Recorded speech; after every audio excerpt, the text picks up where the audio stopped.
time does fly into the cosmos. Yes, yes. Can everybody see this image here? Eh? It's it's black and white. Yes. And actually, it says something here. Let me read it off for you. Oh, yes, it's here. It says brain food, super, sonic, cyber, optic, brain builder. Visualize, neuro, cognitive, enhance, visually supercharge your brain in just 8 minutes a day with a piece of paper with some black and white spots. It said it's a brain food right here. You can feed your brain 8 minutes a day with this. Yeah. Eh? It's a piece of plastic here with. Are you ready to introduce me? Because I like to start early, just in case we don't have enough time, you know. Okay, okay. How are you? How are you? Haven't seen you all day. I know. I've been in here since Good, good. you came. Thank you very much. I thought you'd started, so I was just creeping. Yeah, I'm super excited to have Galactic Clyde give us part 2 to a couple of months ago's talk. And I always get it the wrong way around. So the title. Let's see. And the spiritual aspect of astrology. So this is part 2, because when I was editing part 1, I was like, wow, this is profound. Profound. So yeah, we needed a bigger deep dive into these 2 aspects that are one, really.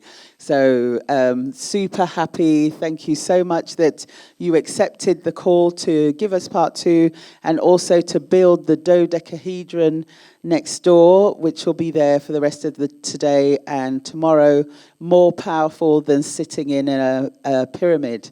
So Brother Clyde is a big brain, numerology, astrology, Mayan astrology, so many things. So yeah, cardology, yeah, he's your man. So all I can say is over to you, Brother Clyde. Wow, look at this. So let's give him a hand.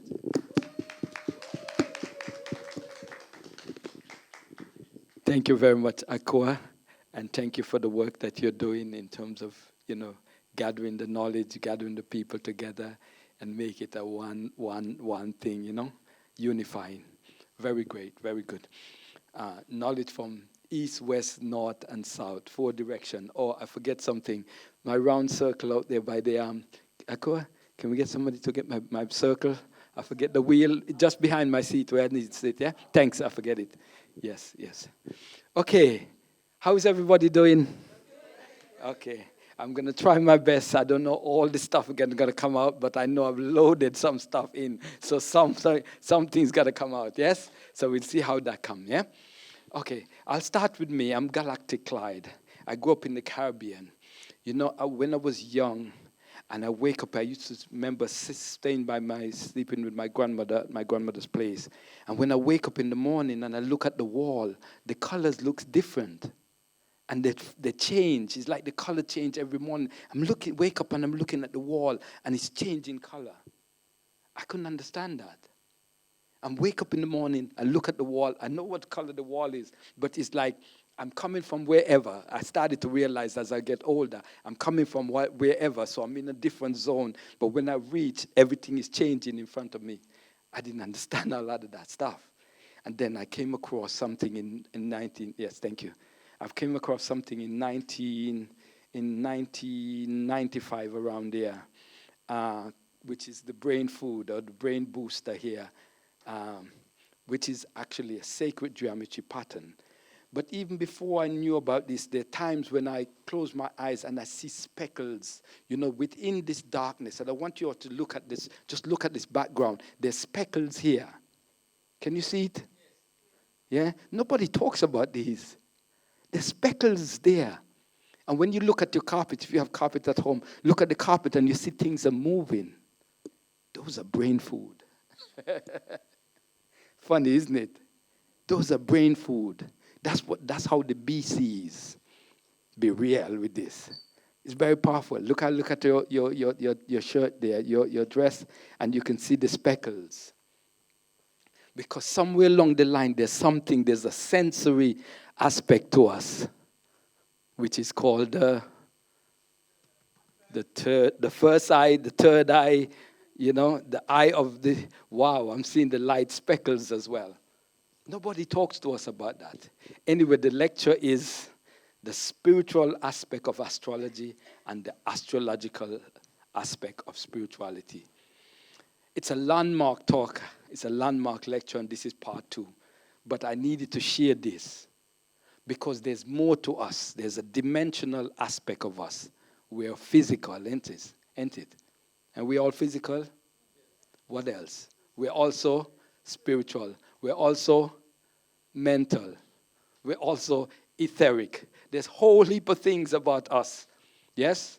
But we only are taught about the physical mostly. For some people who are religious, we're taught some aspect of the spiritual side, not to the depth that we need to understand, because we are taught to look for this person or that person as the savior, as the master, as the teacher, or whatever. But we're not really like, well, the real master is inside of us. The real teacher is inside of us. The real healer is inside of us and is linked to the other aspects of ourselves, which is the universe. Yes? So we are a micro in a macro. Yes? But we're not taught about how does the macro and the micro interconnect to make us who we are. Yeah? We're not taught that. In a lot of ways, we're not taught that. We're taught about the 9-to-5 reality. Go to school, get your job, and job is the important thing. Get the money. Yeah? But as we get older, the money is not that important. The food is not important. As we get older and bedridden or go to certain ailment, all of this is not important. Something else is like, no, there's more to it. There's more to this life, isn't it? As we get older, we realize the fast life, the nice dress, and there's more to it. Even the food that we enjoy is like, man, it's tired of eating, man. My grandmother used to say, food, I shouldn't even say this word, but used to say, food are shit. That's how they used to say it, because at the end of the day, most of that just going back out. Whatever your body needs, it's going to take, and the rest of it is gone. So the reason why they say that, and I'm not speaking a dirty language, but the reason why I say that is like food is not so important not to share with other people. Because at the end of the day, it's excrete. Yeah? Yet some of it is used to build the body. And the ancient Egyptian, I like their saying, which they says, we live on 1/10 of what we eat. The doctors live off the rest. Why the doctor live off the rest? Because the rest that you eat, the residue of the food is what can take you to the doctor. So 1/10 of what you eat is nourishment, and the rest of it is what would take you to the doctor. Doctor, enjoy the rest of it, because you get sick and they get wealthy. Yeah? But you know what we say in the Caribbean? I love this saying, and I'm always going to say it. If you hear me, you're going to always hear me say it. We say, what's good for the sick is better for the well. We're not talking about medical science here. We're talking about herbology. Because medical doctors can't say that. Herbologists say that, yeah? What's good for the sick is better for the well. Always remember that. So if a herb is good for somebody who's sick, it's better for the person who's well. And that put out all of the things. Oh, this herb going to give me this problem? No, we don't say that at all. Because the herbs knows how to work with your body, regardless of what the problem. So we say what's good for the sick, better for the well. Okay, so I was talking about the spots there when I came across, I used to see these things, moving around in my brain, because it means my third eye was somewhat active. But then I came across, in 1995, I was at a lecture circuit event, like something like this, when I was living in New York. And there was this, just around the time they were closing up, maybe 10, 15 minutes before close up, I came across a man with these posters. I was like, what's these? And he said, well, you got to look. There's a hidden pictures. And he said to look at it. And I'm like, I'm looking. I see nothing, and I got to see something, because he said something is there. And then boom, I see the hidden image. And I said, wow, this is amazing. And I said, give me the hardest one, because he had different levels for the third eye. And I said, give me the hardest one, and this was one of the hardest one. So I bought it, and then afterward I find out, I made some contacts of somebody who's selling whole posters, and I bought 200, and I think these were like $20 each at that time, and I bought over $250 worth of these images. And one day I came home. Well, I ordered it.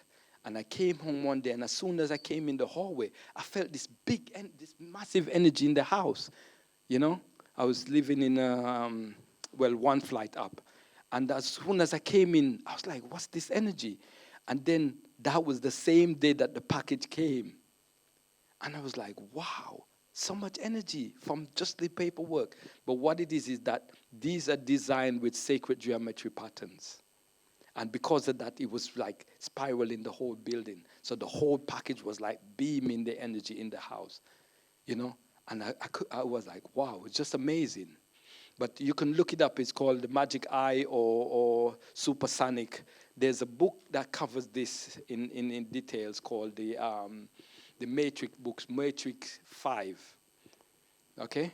That covers that. Yeah? I have it on PDF. I might be able to load it to it, send it to Aqua to share it. But it goes into all of this stuff, how to see that. Okay. And then this picture, this is a book actually, Time Life book or thing.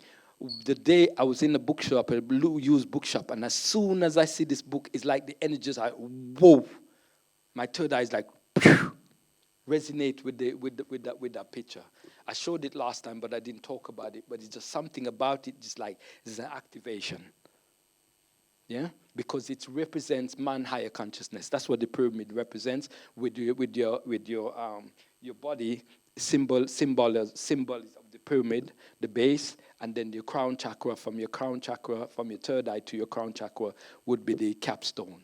And what happens? We as humans are actually limited if we're not awakened spiritually.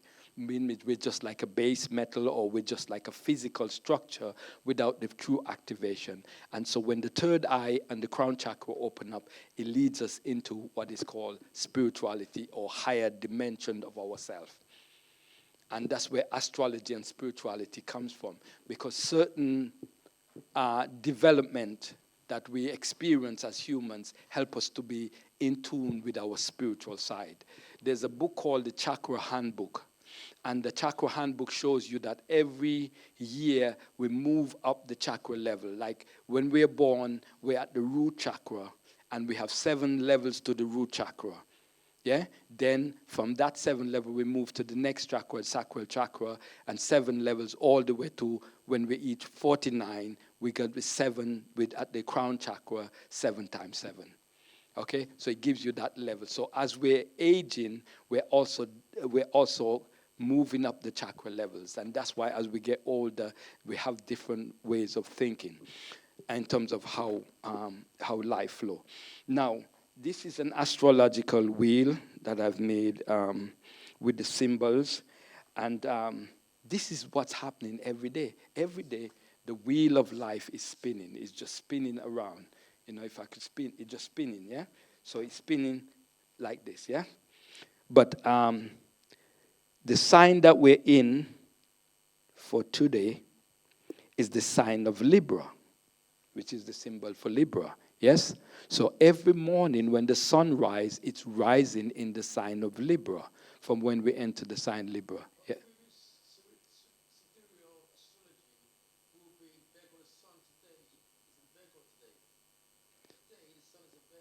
Yes, you're talking beside zero. We're talking, okay, I understand.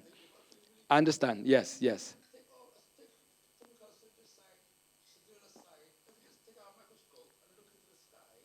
Yeah. I understand that. I understand that. But I'm dealing with tropical because we're on the earth and I'm dealing with tropical. We can talk about sidereal, we can talk about tropical, or we could talk about both because they both have their part to play. Yes? Because we know that every year when the sun enters Aries is spring, the earth itself becomes reborn. Yeah? Regardless to tropical, and we're dealing with the tropics, we're dealing with, with the sidereal, we deal with outer space. But inner space now, we know that we're on the what they call a rebirth of the sun when we come into Aries, yes, when the sun enters Aries, and this is because of the changes of the equinox and that, which is the long cycle.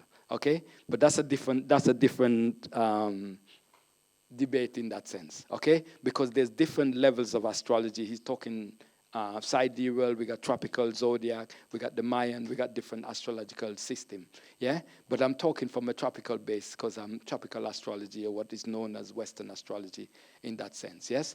So the sign of the sun rising in the morning is within the sign of Libra, based on starting from 0 degrees Aries in the spring and to where we are now. So what I'm saying, so the cycle is spinning every day, and um, every 2 hours, a different sign is on the horizon in the terms of the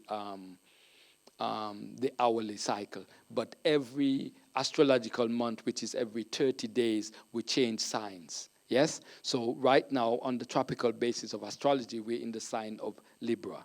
Yeah? So when we wake up in the morning at sunrise, Libra is on the horizon.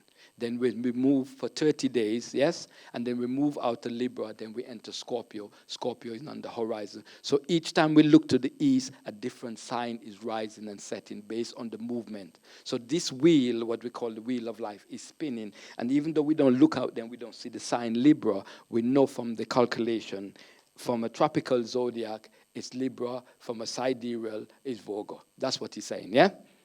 Okay? So that's where we at. So this wheel is representing us as well, because where we're born, our sun sign, there's nobody born in this world that doesn't have a sun sign that reflect them, their date of birth. Yes? So all of us come in under a particular cycle of the sun. Yes, and your birthday is also, the changing of your birthday each year is based on the cycles of the sun. Yes, so when you change from birthday from age 1, 2, 3, it's always 1 rotation, 2 rotation, 3 rotation. So each rotation is bringing you in a bigger circle. So if your circle is small, then you got 2, 3, 4, 5, and so your rotation is bigger, and your mindset is also bigger. You see how that goes? Because you're changing with the elements, with the planets also. When we're just talking about the sun, but also your moon also have something to do with that, especially because the moon is also changing every 28 days. And these are also changing our ways of life in that sense. Yes? Deepening our ways of thinking and our understanding. Yeah? So that's important. Whether we know it or not, every day we look out on the sun is not the same sun in the sense of the energy that is vibrating on in terms of the influence of the planet. Yeah? Because the sun could be in Libra or Scorpio or Aries or Taurus, and it's also falling on one of our, maybe on our sun sign or other planets we have within the zodiacs, which is your chart that you're born under. Yeah, so you're having different activation taking place. But because a lot of us are not familiar with astrology, we don't know what's happening. Yeah? But when we know what's happening, we have a better way to deal with the energies or to follow along in terms of being in harmony with our sun sign or with our movement of the planet in activation, in connection to ourselves. Yeah? Because, for instance, a year you may land and a Jupiter return for you. Yeah? And things may be advancing for you, but you don't realize that. An opportunity may open up and you may decide, oh no, it's maybe too much or whatever, but you may not realize that you're in the flood or the avalanche of that cycle. So astrology helps you to understand that. Yeah? Okay? So I'm going to move and go to the last slide. where I stopped last time on the spiritual astrology. I think, let me just go here before I go here. Okay.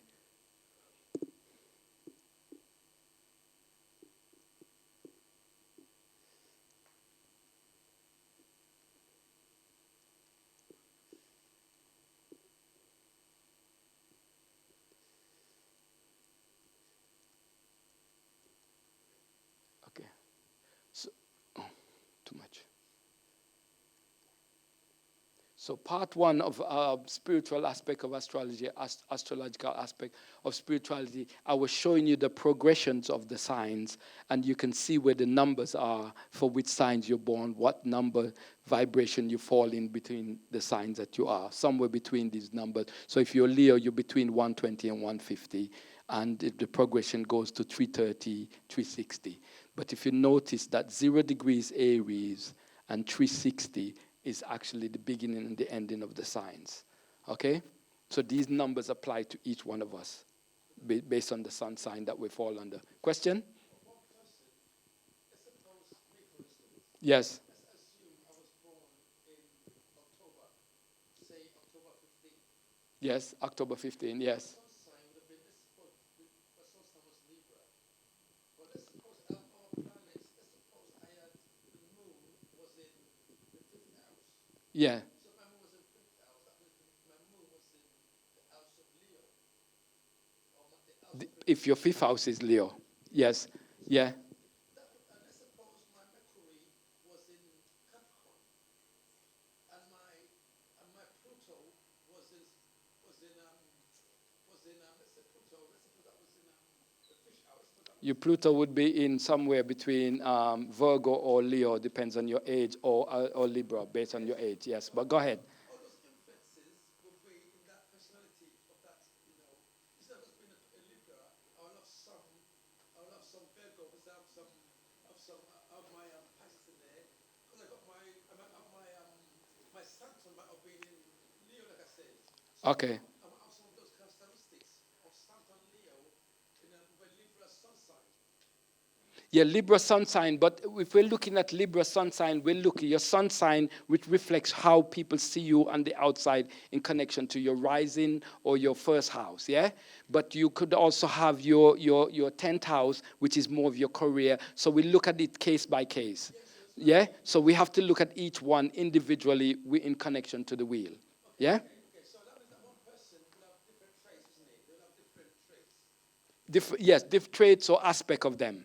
But we look at it case by case, because if you come to me for reading and you want to look about your personal finance, I would look into your second house. Yeah, because second house or the sign that rules your second house deals with your value system and what your personal resource.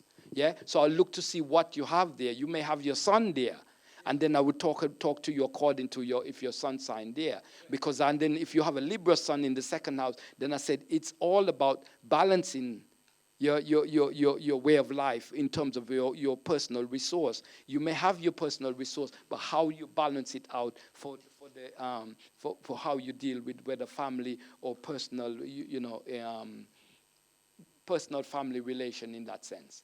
Yeah, because it's not only that you have in finance, but it's how you balance it, how you judge between what you use, what you keep, things like that, because of the sign that's on there. Absolutely. Yeah. I was going to what we have here, because imagine now you're taking this into consideration. Yes. So these numbers also apply on different levels. Okay. Yes. So we've got 180 to 210. So let's suppose there was some Virgo in that sign. Would 150 to 180 be applicable for those to look at? Okay, let me get into what I'm getting at.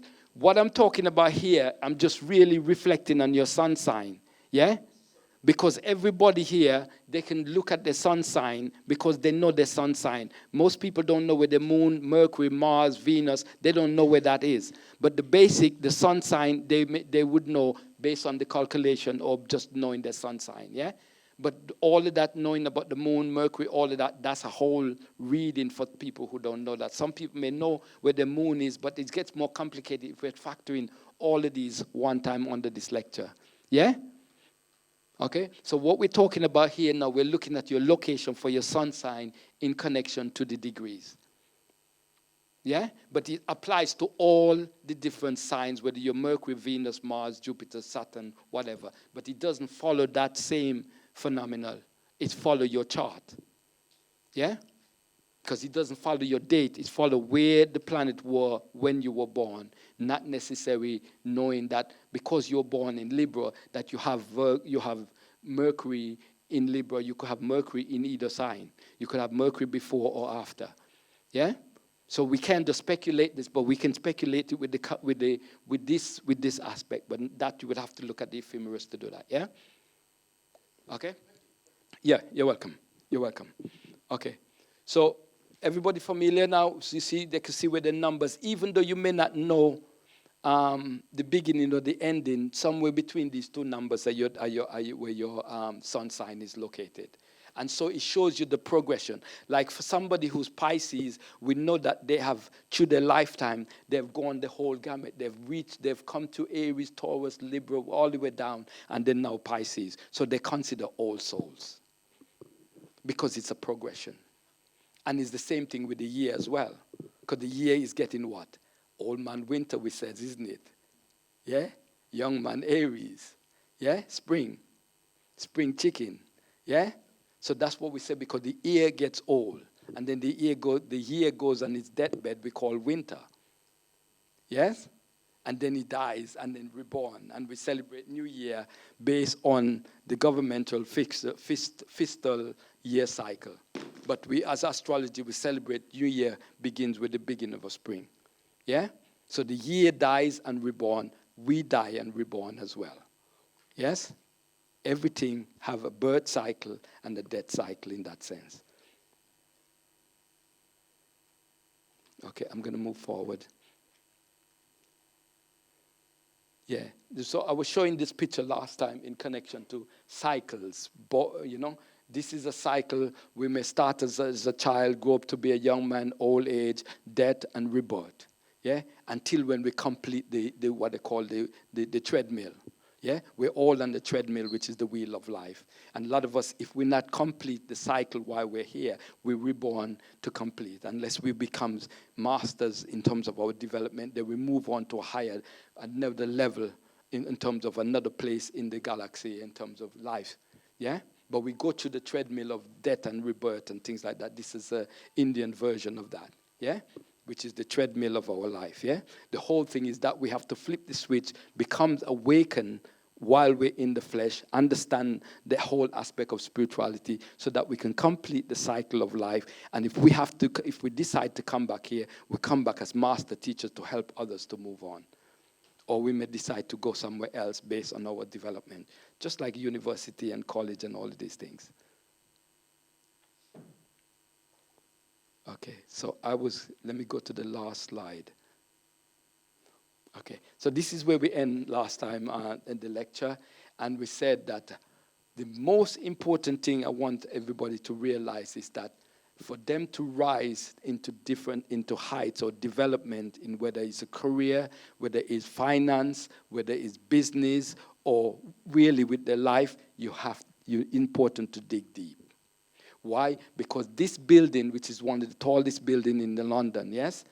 The fact that it's tall like this, it have to have a deep foundation. Because if it don't have a deep foundation, it wouldn't be sustainable. It wouldn't be able to stand up. Yes? So the higher you're going to rise, whether it's business, whether it's finance, whether it's spirituality, you need to also dig deep. And sometimes dig deep may mean research. Yeah? It may mean, as I say, every great man, woman burns the midnight oil. Yes? So if this is the knowledge you want, astrology, you burn the midnight oil. If it's business, spirituality, you burn the midnight oil, mean you dig deep in terms of the knowledge. And that's what we end with last time at the part one of the spiritual aspect of astrology and the astrological aspect of spirituality. Yes? Everybody like that? It's so important. Yes, it's building, but it's applied to our life. Somebody might have a health challenge. How are you going to solve it? You're going to just wait for your doctor to give you all of that? You can also do your own research. You can dig deep. What do you need? So when your doctor telling you these things, you can back it up by your own research. So it's applied to all aspects of life if you want to apply it. Because they said I think the foundation of this is about 1/3 of the whole building. I forget the numbers I think I have it here, isn't it? The shard is 53 meters deep. With piles 1.5, 1.8 meters in round. It is the tallest building in the United Kingdom, reaching a height of 309 meters high. Okay, so it's 53 meters deep. Yeah? So the foundation is 53 meters deep. Yeah? So 53 meters, this is roughly the height of the ceiling, roughly 3-4 meters. Yeah, just to give you an idea how far the shard gone down in order to be 309 meters high. Yes, 309 meters high, but 53 meters down in the ground, bedrock, solid.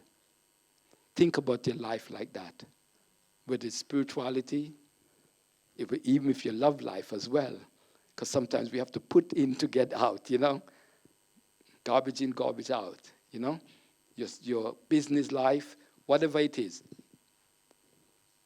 deep down. Because when you have a deep foundation, you can sustain. You're sustainable for long term, And you see a lot of people, they live for centenarian. I study centenarian, and they got certain things that will tell you somebody who's a centenarian. There's certain foods that they've been taking all their life. One of them is that they have what they call goji berry. Goji berry is one of those centenarian food. Anybody knows goji berries? Yeah, centenarians. They've done studies of people in China who's been on goji berry all their life. Yeah, there's another one where this man lived 200 and something years old, and he was taking this herb called 40. Anybody familiar with 40? 40, yeah. 40 is called, what's the word? Ho Shu Wu. This is a Chinese name for it. Ho Shu Wu. Yeah? And this man has been living on 40 Ho Shu Wu and he lived up to 200 and something years. Yes? Okay, he's one of the longest liver. So it's because what? He dig deep. He went to Tibet and he was studying what the secrets of Tibet in terms of herbology. So you see how this applies to all aspects of life, yes? Okay? So astrology is very, very important in the sense that it helps us to understand more of ourselves. Because as much as we see ourselves for who we are and we see other people, there's certain aspect of ourselves we don't see. That hidden person that is us. That mystery that is us. Our soul. Yes? Or we say the divine person. So we are a God in human form or goddess in human form. But that God or goddess within us is the minute aspect of ourselves. That is the real self of who we are. Yes? But that part of ourselves is a hidden mystery to uncover, to dig deep to find. Yes?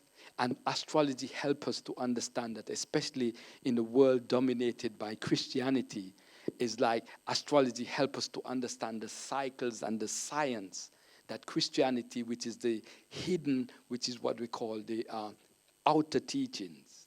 There's the outer teachings and the inner teachings. And most of the time we're taught the outer teachings. So when we hear about Jesus or Yeshua, or we hear about Muhammad, or we hear about these different aspects of spiritual masters, what we're hearing is the outer teaching. Because the real Christ, the real divine person is the soul. The Son, S-U-N, of God is the soul. But it's also the S-U-N. Yes? But astrology helps us to understand that. Because when we're studying crucifixion, it's happening every year. But people don't know that. The Son goes to the Southern Cross and die and reborn every day. Every year. Where do you get that? Astrology. It died and reborn. Yes. And we die and reborn because when we go to sleep, that's symbolic death. When we wake up, that's symbolic life. And that's supposed to give us comfort because we're going to move from this world into another world. So we're familiar somewhat with death and resurrection because every night we die, we're reborn. Every year in the plant kingdom, there's certain plants that die and reborn. Yes? But there's some plants that they don't die at all. They live right through the winter. Anybody knows any of those? What's the name? Rosemary. Yeah, good for any head cold. Yes? Got special oil. Lacquat. Pine, yes, pine. And that's why they take the pine during Christmas, because the pine is aligned with the pineal gland. And during COVID, what they were saying for those people who have been getting the vaccination and because they're giving you all kind of radiation, they say, get the pine needle tea. Now, when we look at astrology, we know that the sign Aries represents the head, Taurus the neck, Gemini the arms, all the way down to the feet, Pisces. Yeah? So from morning, which is spring, all the way to winter, to the end of winter, which is Pisces, we're going from head to feet. So the sun is moving right down our body. Yes? But imagine a plant, they don't die. So it lives all year round, so it'd be good for the whole body. That's what we teach in herbology. So you find those plants that can live all year round, that means they also have what is called eternal life. Because they have life for the whole eternity, the whole cycle, never die. And that's good for the health. So we're talking astrology, we're talking health. It shows you how everything is interlinked. But if we understand, there's some plants that grow a certain part of the year. Like some plants that grows a certain part of the year might be good for the head, good for the heart. Yeah, because certain part of the year, the sun goes to the heart. What part of the year the sun goes to the heart? July and August, yes? In the sign of Leo, because it's the heart, yes? What part of the year the sun goes to the intestines? Virgo, pumpkin belly, yeah? All the way like that. And so the plants that grows around there are good for these parts of the body.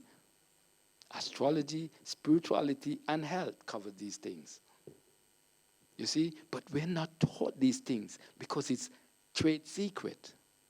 It's somebody's territory to keep this away from you. But if you understand astrology, then everything else starts jumping up at you. You start to realize how everything is interlinked. Yes? So you can take care of any body part. Not only that, you can use opposite for the health as well. So if you have a problem with your head, you can use a herb for the Libra, which is the opposite sign of Aries, or vice versa. Kidney Libra, eyes Aries. Kidneys are the upper eyes. Our kidneys are the lower eyes. You see, it's all interlinked. We're not taught these things because it's a trade secret. But we're part of the trade. We need to dig deep. What they said, the brothers, they said, sisters said, deep diving, yeah? Foundation.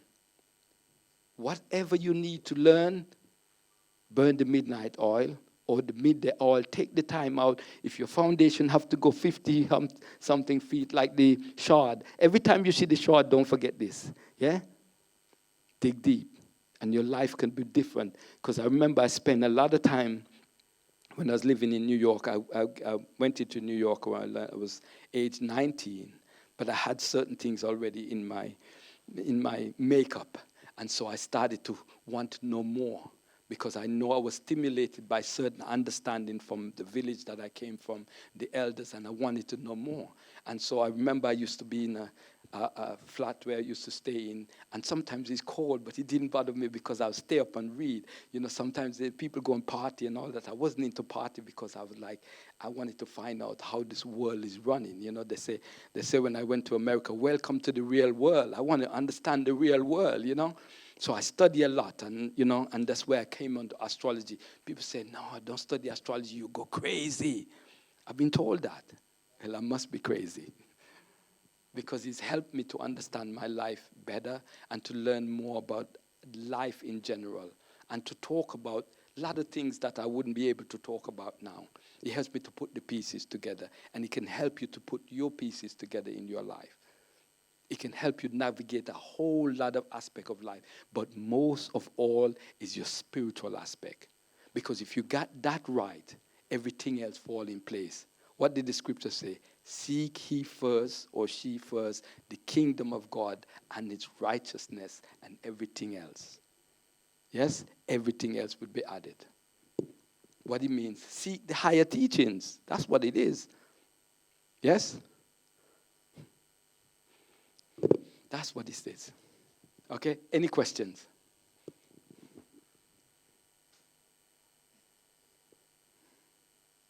I didn't mean to be so intimate and touching, but it's so important. Any questions? Okay, no questions, good. Oh, we continue. I came across, let me put up this book. I came across a book that I was recommended for the last lecture on this, which I'm going to recommend to everybody. And it helps me to think about a concept. This book, Science of Psychic and Spiritual Abilities by Mitchell Gibson, MD. Very powerful book, because it brings me, it come up with this concept of divine ego. We learned that the word ego, some people use the acronym ego edging God out. But the whole concept of divine ego is like edging God in, to me, yeah? Because why? It's like models. Divine ego will look at models of human abilities and aspect. You know what I mean? Like a lot of us can fly, literally fly. Not in that physical body, and we can do that, yeah, if we get the right tune up or the right connections, because I've read stories where certain sentient beings has helped other people to go up there in space and see the world for what it is. Stories, I've talked to people that have direct experience, yes? So we can do all of these things, but modeling and understanding the potentials that we have as human beings is what I call divine egos. Like studying and understanding different important aspect of the heights that we can go as human beings. And in there was a story about this man, what's his name? Morgan something. He's from Jamaica, and from ever since he was a young child, people were coming to his house for healing. And by the time he reached to age teenager, he was hired by the MI5 to do extra missions in terms of traveling outside his body, view the world history, and come back to information that has helped the MI5 during the time of the war crisis that we have. Interesting information. I've read the story about Joan of Arc in there. Joan of Arc, you hear the story about Joan of Arc, but most people don't realize Joan of Arc was a teenager with all of the stuff that she was doing. You hear stories in there. He has so much stories about different powerful people that have certain spiritual or psychic abilities, certain premonition and certain dream that they're able to follow to actually show that we as human, we're limiting ourselves. We're limiting ourselves of the power dynamic that we have or can acquire. Like last night, I was up till I think I was up till about 4 o'clock in the morning. I was researching at the same time. I was doing some different things, researching and studying really. And I have a particular drink that I make, and I've frozen, and so I had it off the fridge. And I know that I call it a time travel drink. This is a drink that I make for time travel. And I know, so I had the drink, and it was late, and so I said, I need to get some rest because I need to be coming here. So I decided, okay, I had maybe like half a cup or nothing, and I drank it. Yeah, I drank that. I said, let me drink. But as soon as I put down my head, I was way out in the time travel. I was up there in the clouds.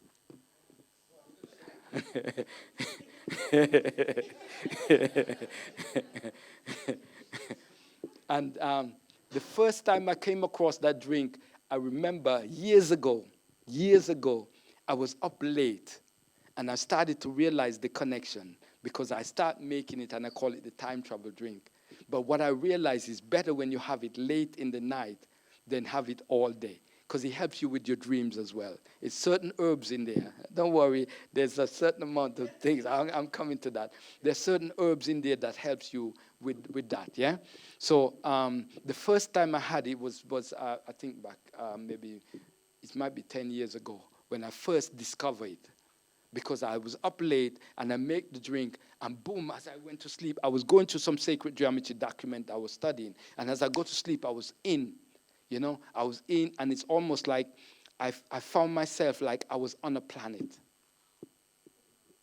I was like, this was deep.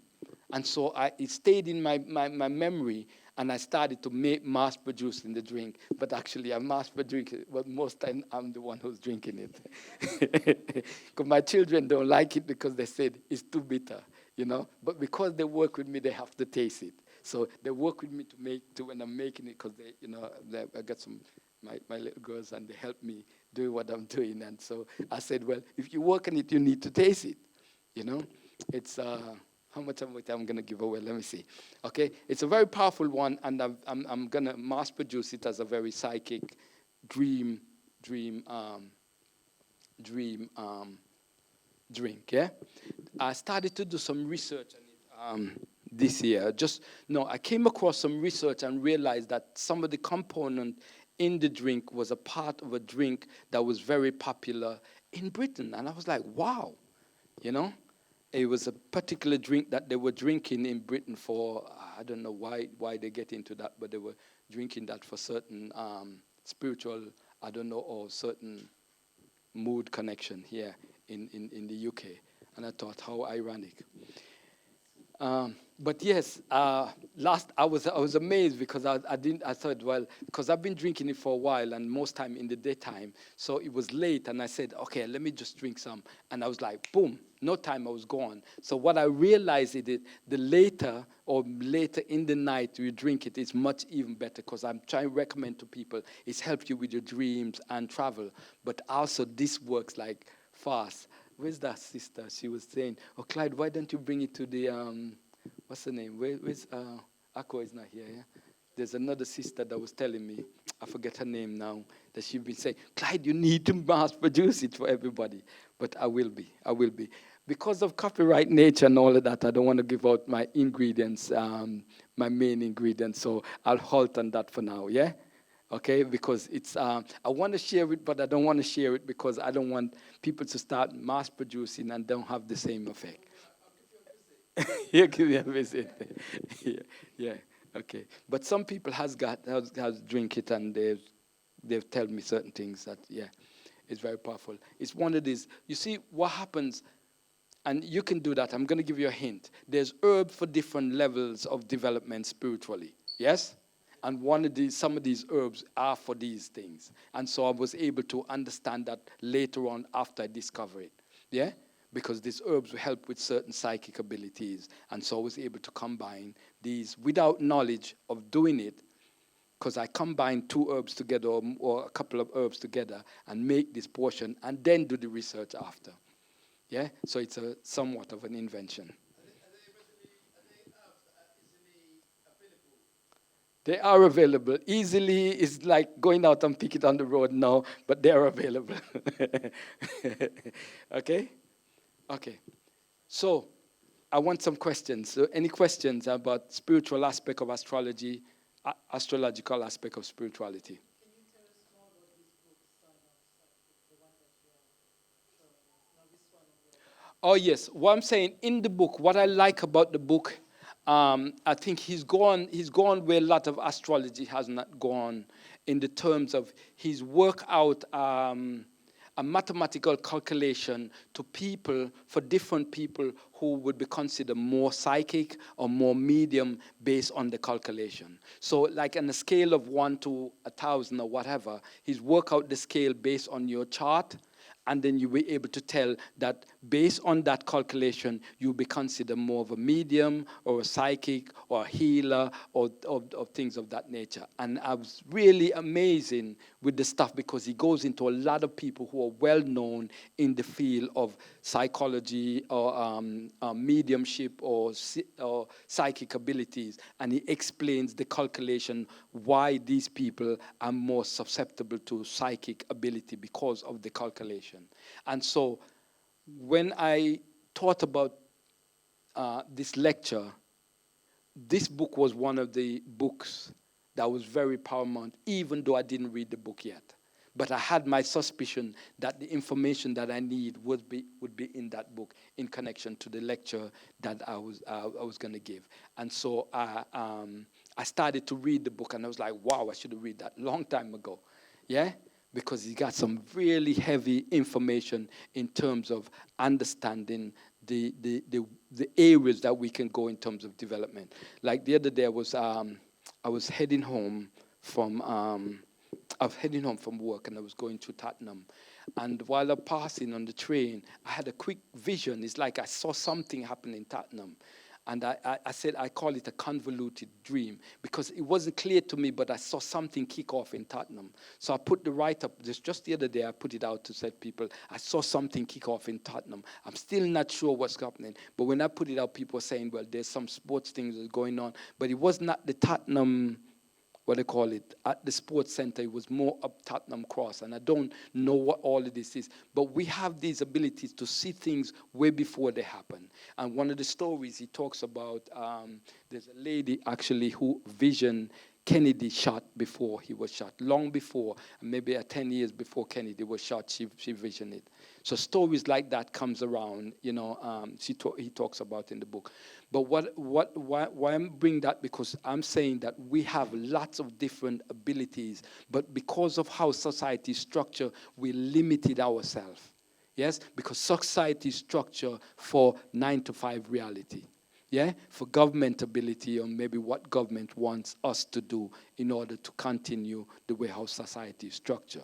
Yeah, so it's important for us to find out more of ourselves, flip the switch, dig deeper to find out who we really are and our true purpose.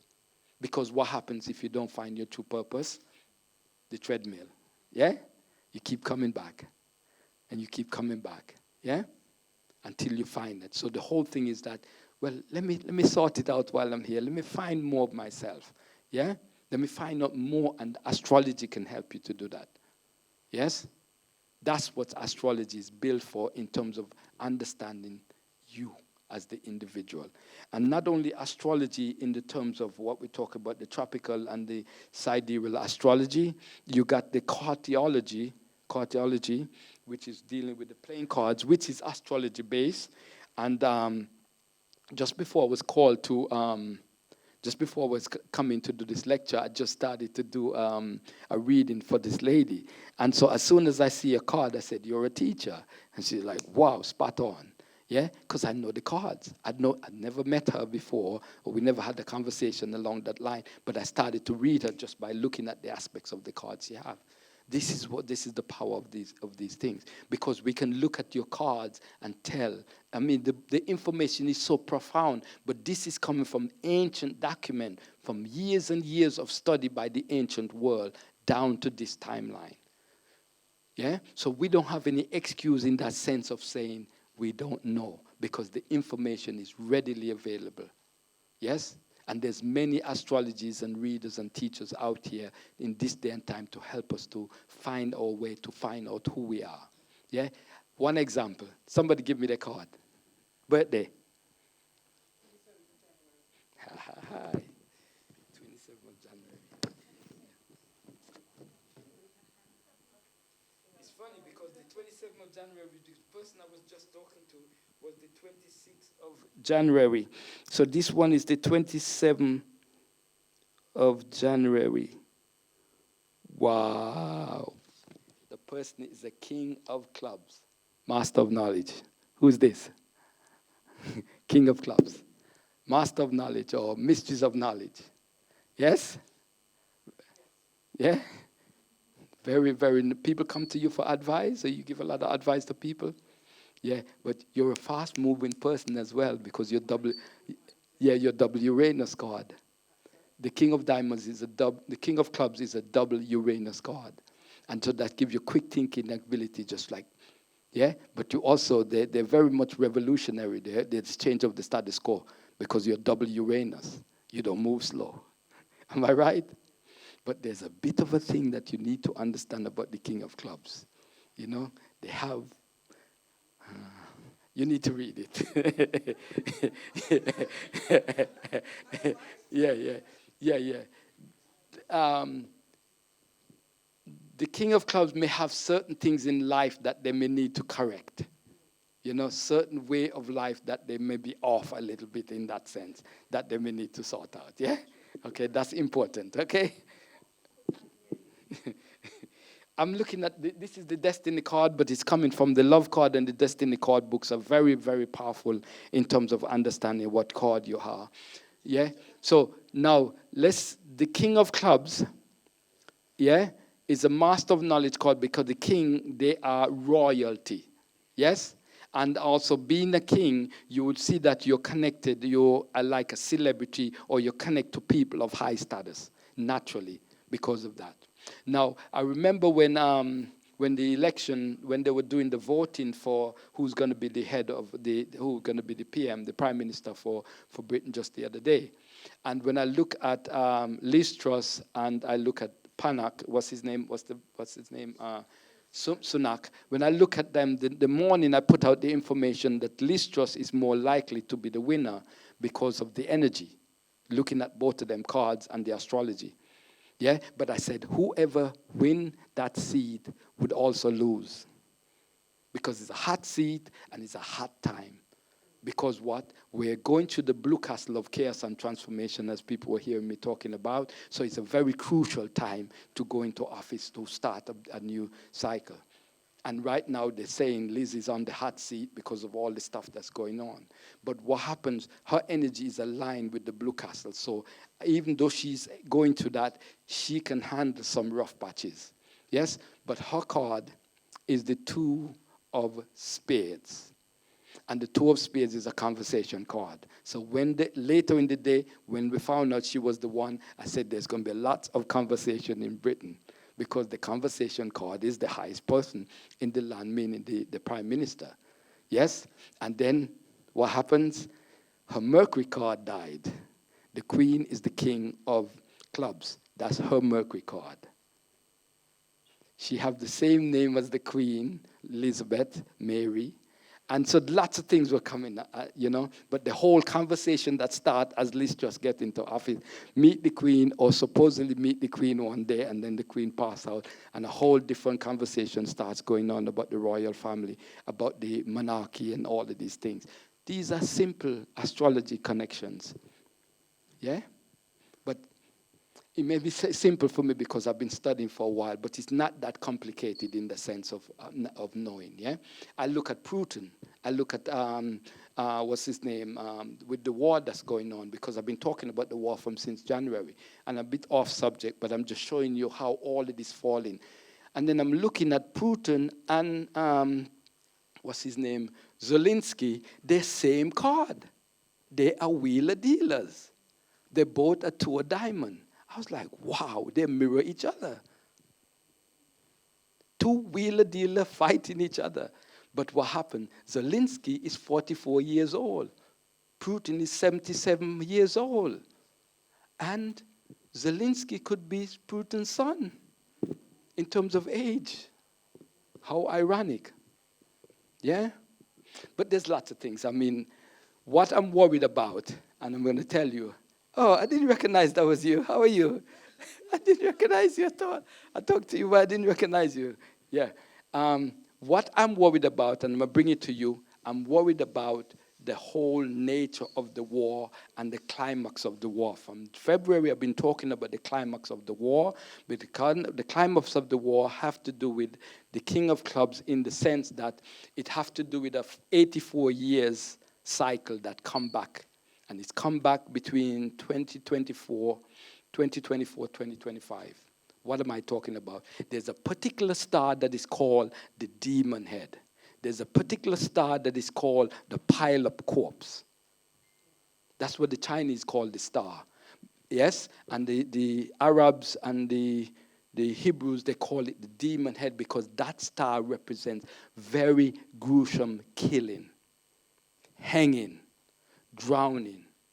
And the planet Uranus, which is double Uranus card, yes? The planet Uranus is going to conjunct the star, which this war is going to climax on that conjunction.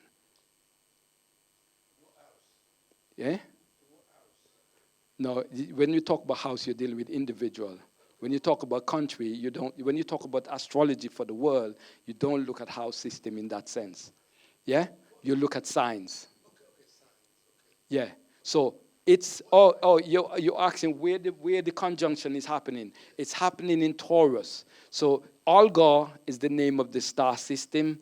Algol, there's lots of information about Algol and people who have strong influence with Algol, drowning, hanging, gruesome killing. That's what it represents. And the planet Uranus is coming towards Algol. It's actually, Algol is 26 degrees Taurus. Uranus is right now 19 degrees Taurus and retrograde. So it's giving us a chance to reassess. Yes? It's giving us a chance to look at what is happening around nuclear proliferation and what we as humans how we need to address it. Because it's not a small thing. Yes? Might also imply that there might be a negative energy within that disposition of Uranus. There might be negative energy altogether. No, the retrograde, which is Uranus, is retrograde. It doesn't conjunct Alga yet, but it's retrograde gives us a time to redo, to reconnect, to make assessment, to change things. Yes, there's many planets that are in retrograde right now, which means that we've gone down this path before, and we need to reassess how humanity, how we run, how this world is running. We all need to have our 2 cents in the war. Yes, meaning for peace. Yes, because nuclear is not a small thing. Okay? Yes, yes. It's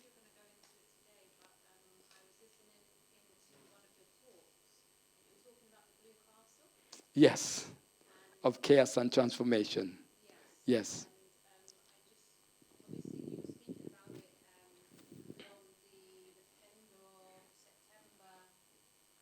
Yeah, from the 31st of September, yes? 52 days. Yes, which is the cycle. I could touch a little bit on it.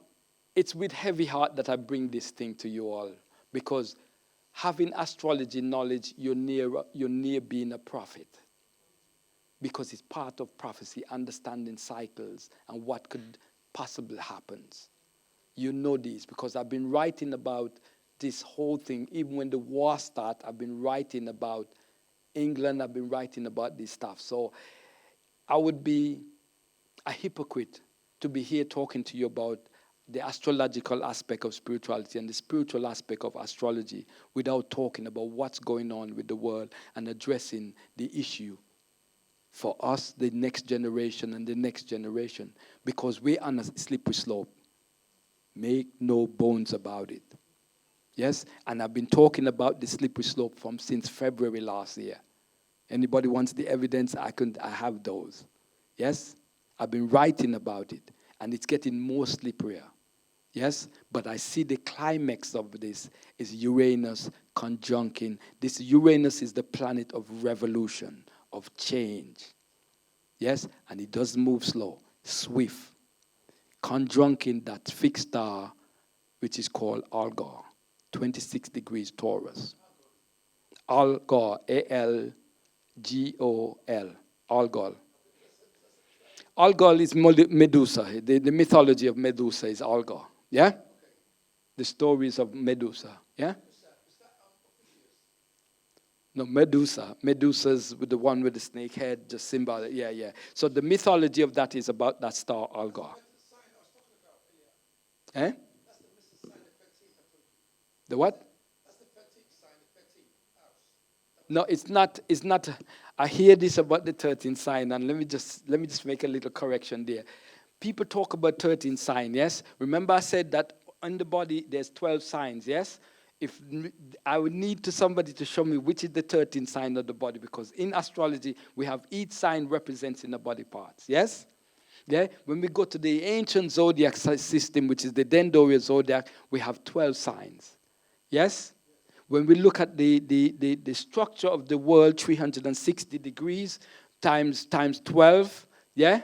What with the 13, we're dealing with the lunar energy because the lunar cycle is 13. Now, in astrology, if we're going to look at 13th sign, the 13th sign would be the sign of the age we're in. So we have 12 signs of the zodiac, and we're in the age of Pisces / going into Aquarius. That's the 13th sign in my understanding of that thing. Because you just mentioned conjunction, Taurus conjunctions Argo. No. Uranus conjunct Algol in Taurus. Algol is located in Taurus. And you said Argo was synonymous to Medusa. It's the mythological story of Algol is Medusa, yes. So Medusa, that Medusa was what was taken out from number 13. They're never taken out. You got Medusa, you got Ophiuchus, you got all of those are fixed stars. You got Orion, all of those are higher active of this astrological.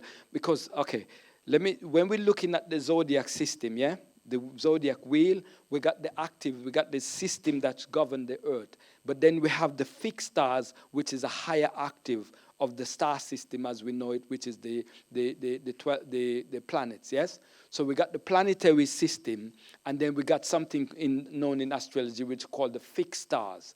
So let me break it down from the Greek perspective. When we say planet, we're talking about star that move. That's what the word planet means. Planet means star that moves. All stars move. However, there's something called fixed stars, which are slow-moving star. They take 72 years to make 1 degree. So, yeah? So a star system like the Orion system in astrology would take 72 years to move. Sirius, 72 years to move 1 degree. So Sirius is located at 13 degrees or 14 degrees Cancer. It would take 72 years to move 1 degree. Yes? While the slowest moving planet is Pluto. Yeah? Yeah? If Pluto takes 256 years to make a complete revolution, meaning move from sign to sign, or 20-something years to move from one sign to one sign, yeah? Okay, so when we talk about the fixed stars, when you hear people say, oh, are you born on a lucky star? They're not talking about the planet per se. They're talking about fixed stars like Orion, Argus. You know like Argo, the Argonauts? Yeah? So Argus, the store in London, Argus is named after Argo, the ship of the north. Because Argo is a sailing ship, and so they're cargo and Argo. Yeah? So these are fixed signs, but people, they mysteriously name these things after connection. Jason and the Argonauts, all of this is talking about fixed stars in the heavens that are slow moving, that over millennium they would move, make drastic move. So over 72 years to move 1 degree. Yes? And those 1 degree, a major change in society, that's where you get kingdom rise and fall. Because the kingdom maybe reign on top of a certain star system. Like, for instance, they would tell you that the American government, when they started their system of governance, yeah, that their sun was 13 degrees Sirius. Their sun conjunct Sirius at 13 degrees Cancer. America, 4th of July, 13 degrees Cancer. Not only that, the Jupiter is in also Cancer. Not only that, the dollar sign is a Cancer. It's a 6 and a 9. People think it's an S. When you put the two strokes, it's a 6 and a 9. You want me going to the pound? The pound sign is a Roman L. Libra. You see how the signs? I'm just trying to show you how the connection. Yeah, go ahead.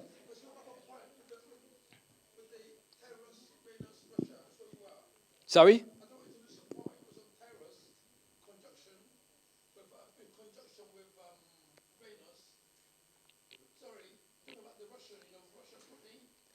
Yeah, yeah. I don't lose my point like that. Okay. Okay. Okay. Okay. Okay. I was talking about the importance of understanding. Yes? Yes, go ahead.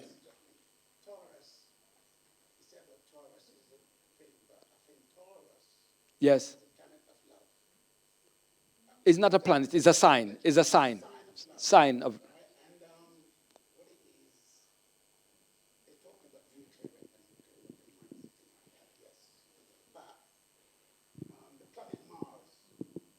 Yes.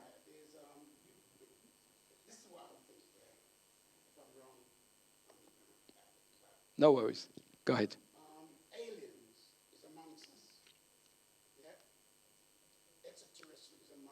Okay.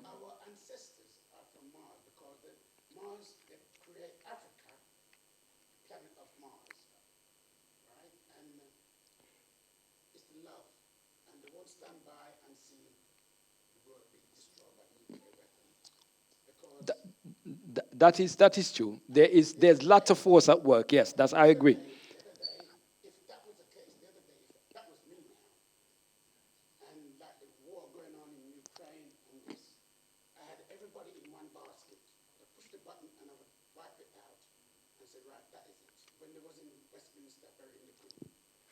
Hmm. Yeah. Okay. Okay. Yeah. Yeah, yeah. No, yeah, yeah, I get you. I get you. But you know what I said about Ukraine, yeah? Ukraine is an acronym in terms of our cranium. How are we using our cranium? Yes? Because somewhere along the line, the God of wisdom is the crane, which is Tehuti, which also represents that bird, which is also the crane. So how are we using our cranium in terms of survival? Yes, because yes, they're dancing around a nuclear vault, fighting a war. It's not a simple thing. You understand? The problem is, yes, I hear you, there's lots of sentient and beings from different dimensions, good and bad, hovering around, watching and assisting in what way they can in connection to what's happening. We can't negate that, but we also have our part to play. And that's what I'm saying. Yes? We have our part to play. Yes? Eh? So we also need to, I think, where's Shazan? Shazan. Okay. Yeah. It's like, I think there's a Buddha saying, by meditating, I stop the world or something of that nature. So even just with your prayers, you understand? Even with your thoughts, you can change what's happening in the world. So let's have the thought. Yes? Let's have the prayer. Let's have the understanding. Let's not just leave it up to so-called officials. That is all them. No, we got that. Yes? And we decide what should happen on the planet. It's all of our decision, not no one, no government, and just there on the side, the decision. It's all of our decision. It's what do we want? Yeah? And I'm sorry to take it down that part, but it would be not good of me knowing the cycles that we're going through and the importance of speaking up against this because we're down the cycle. Because if you go back 84 years ago, what was happening? Everybody know Bedknobs and Broomstick, London bombing? Yeah, London was rainbow and bombed. The cycle came back, and that's why I said in February, I said pride come before a fall, and I said that because there was a newspaper clip where actually the head of the army is saying they kick Russia's butt before and they can do it again, and that's like no, that's too much pride. You don't talk like that.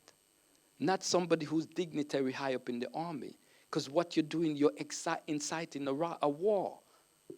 You know, it's time for these things should be done away with. We're too educated and too knowledgeable to be going down that path. You know how much money is spent just for one bomb? You know how much money is spent on the war? The money is spent on the war, but how much we're spending on peace and peaceful solution? Nothing. You know? So, yes, we're talking astrology, but this is astrology. You know? But what I'm saying, that we're in a crucial cycle. There's many of them crucial cycle. And Sister asks about the blue castle of chaos and transformation. I follow that religiously because we come across that cycle every 260 days. Yes? This is a cycle of what is called the Zolkin system. And I've looked at the cycle for different people. And most people who have done research, who are going to the blue castle of chaos and transformation, face chaos and transformation. Bob Marley was born in the blue castle, but he was born in the mystic column, which is the central column inside the blue castle, which is the calm of the storm, and the mystic column. And I note that Jimi Hendrix, I've looked at him, and I looked at lots of people who's also passed and connection to die within that blue castle. I know it's a rough castle, but there's something else I know about. It's the castle of invention, because lots of inventors go through that. Sometimes it takes the hardship in order to bring out the diamond. You know what I mean? But some of you might be going through that and don't even know. You understand? Because of your calculation, you have not done that calculation. Or you may be going to the green castle of enchantment. Muhammad Ali was born in the green castle. Enchanting figure. Yeah? I look at Zolinsky. He's going to the green castle of enchantment, while Putin is going to the blue castle of chaos and transformation. I looked at these things and I was like, wow, interesting dynamic, because those are the roughest parts of the cycles. You know? But these are things I study, and these are things I would love to share with everybody for them to understand what the dynamics they go through and how it is. Because I spoke to a sister that was going to the blue castle, and I said, you know, is the blue castle is the court of magic, and sometimes you feel like there's a spell on you. Say, yeah, how you know? Yes, I know the cycles. It's not easy, but you go to that. If you, I don't know where about you. If you start from the beginning, you got 52 years go through, because each day, in each section is like a chessboard, yeah? So each section, you know when you play chess, in the middle of that where everything combinates is like that, the blue castle. Because the blue castle is like you're moving from the left hemisphere of your brain to the right hemisphere, and this is the central aspect. And so moving from one area is miscalculation. The guy that they killed there, King Kaba, the guy that was killed, I know they may have miscalculated, because you're going through a time where things is a miss. They may have miscalculated in shooting him. But still, it's not no excuse. You understand? But when we go through that, it's always severe. And I noted when August 31st, I put out the write-up that said August 31st to the 21st of October is the 52 days. And from that is chaotic. And you hear it in the news. They even use the word chaos for all the stuff that's going on. I'm talking about personal things that are happening in family life, and even things that are happening in society. It's very chaotic, because we're going through that cycle. And the next time it's going to happen is after this finish is another 260 days when he repeats again. And I've been following it religiously once I understand these cycles. Yes? Sorry?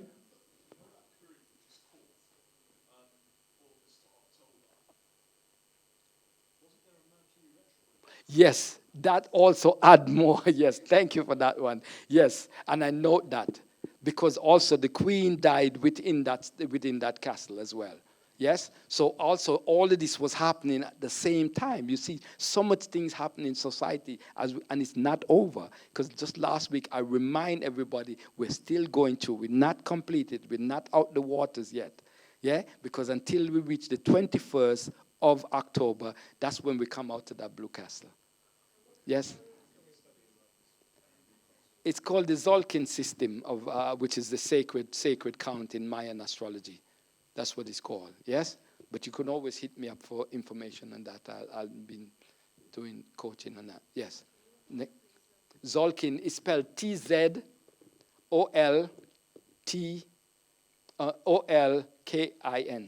Zolkin, or Sacred Calendar of the Mayan. Zolkin, T-Z-O-L-K-I-N.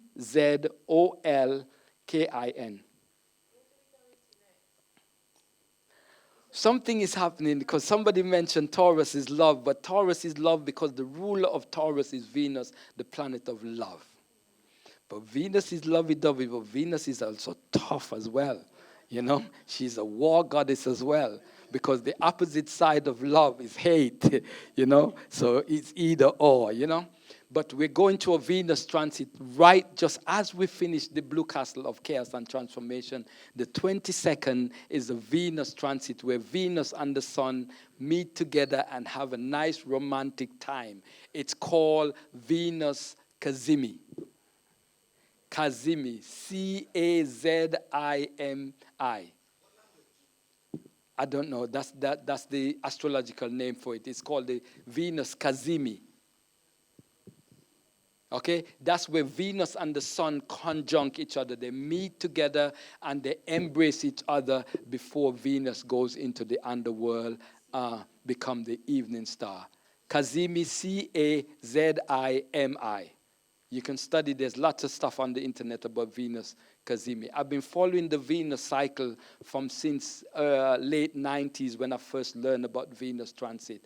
And Venus transit, when it happens, we have an inferior conjunction and a superior conjunction of Venus, meaning Venus is both the morning star and the evening star. From January of this year, Venus was the morning star, and Venus going to complete the morning star cycle. And from after the Cazimi, Venus goes in the underworld and becomes the evening star. So when Venus is the morning star, you see Venus as the morning star rising before the sun. When she's the evening star, you see her as the evening star, or the star in the western, or in the evening, bright star in the evening. So she is both good and bad.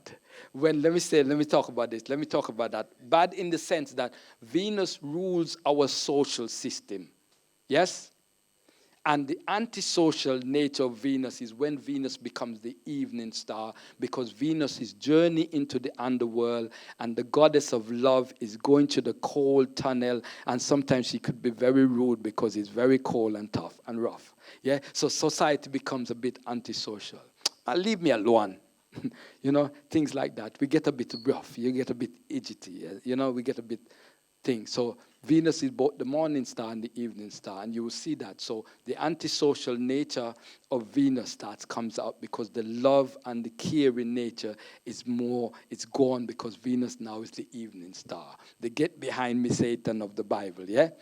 Because Satan just means Satan is really mean the light bringer, yeah? Yeah?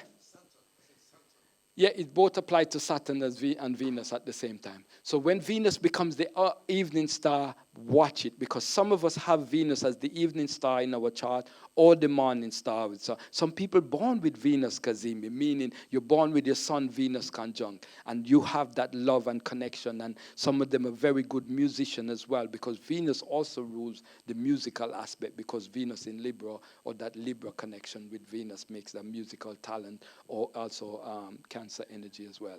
Yeah? So the Venus Cazimi is coming up from the 22nd of this month. Yes? Okay? And so it's when the Venus and the Sun is in a love embrace. And I talk about it in connection to the movie, where you see the movie The Matrix, where you see the kiss of love that was given to Neo to awaken him from the death stage. Yes? And that's taken from an older teaching of ancient Kemet, where they talk about the sun god Ra, and when he was stung by a makeshift serpent that was created by Aset, and in order for her to get the powers of the sun. So she did that. She makes a false snake to bite the sun god Ra, so that she can get the password or his name, so that he can get his power and things like that. So these stories, they repeat themselves to the movies and things like that. So watch it as things get a bit cold and dreary as we change over from the morning star Venus to the evening star. Yeah? Watch you way how you respond to people. Watch how we interact with each other. Yes, because sometimes it's not directly us, but the influence of the energy. Yes, because as above, so below. What's above? The whole universe. There's nothing down here that is true, the ancient says. Everything down here is a distortion. Me and you are distortion. Why? We're not in our true self. Because our true self is what? Our soul. We're not operating from that level. So the ancient says the only thing down here is true is the sun. Everything else is a distortion. The plants are a distortion, yes? Because the plants are energy from the cosmos in plant form. Humans are energies from above in human form. Everything is a distortion. But in the distortion, we need to find our true self. Yes?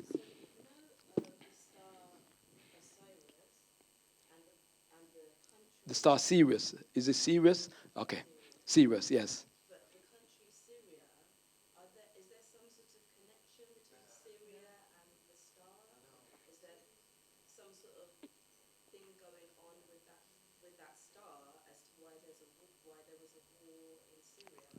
I have not looked into that, so I can't answer that, but it may be something to check in terms of the name. There may be some link there, because a lot of the names are linked with planets, because the Arabs are very knowledgeable in star system. As much as people don't think that the Muslim don't deal with the star system, a lot of the knowledge we have coming down from through astrology is coming from Arabic as well.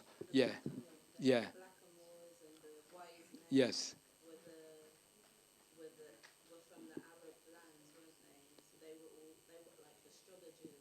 Yeah, there was lots of astrology coming from the Arabic source, and even within their artwork, you can see the connection with the 9-point star on the temples and things like that. But as a study, I have not looked at the connection, so I can't say yeah or no. But it's a thought to, I would say, to explore. Yeah. I think a hepto or something, um, hepto, something like that. Yeah, 9-point star is very, very powerful star that is used within the stained glass of the Muslim. Something like that, yes. Yes, heptagram, yeah. Okay, there's a very good book about that, going to all the star system in terms of the sacred geometry and the star patterns. It's called Constructing the Universe. Yeah, sacred geometry, the construction of the universe. Yeah. Any other, yes, question?